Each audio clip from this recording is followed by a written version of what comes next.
तो आज हम इस इमेज को एडिट करने जा रहे हैं।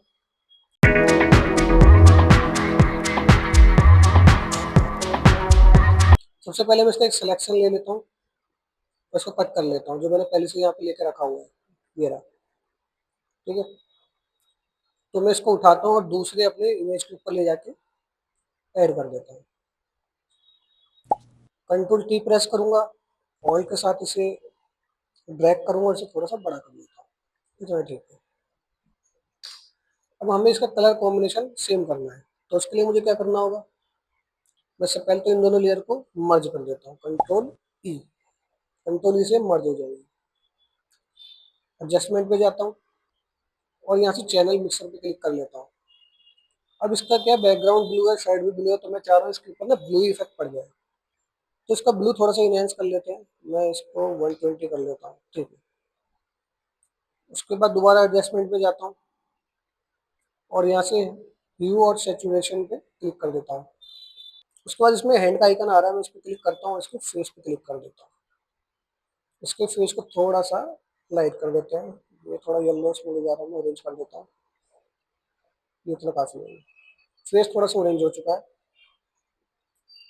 अब जाते हैं यहाँ पर, नीचे आपके पास ऑप्शन आया है ग्रेडियंट मैप, इस पर क्लिक करते हैं। यहाँ पे ब्लैक एंड व्हाइट का ऑप्शन आ जाएगा, इस पर डबल क्लिक करेंगे।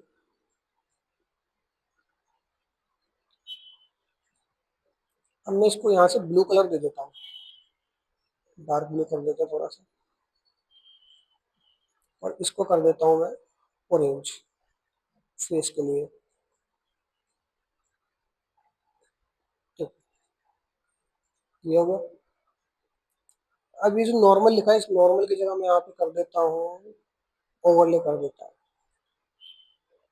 थोड़े से परसेंटेज कम कर देते हैं ओपेसिटी की, ज़्यादा हो गया कुछ।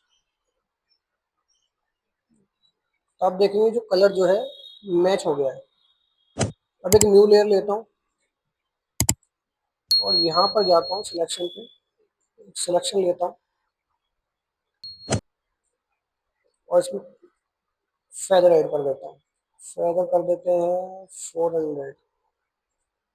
ठीक है, अब इसके सिलेक्शन को इन्वर्स कर देते हैं, सिलेक्शन इन्वर्स, राइट क्लिक और सिलेक्शन इन्वर्स।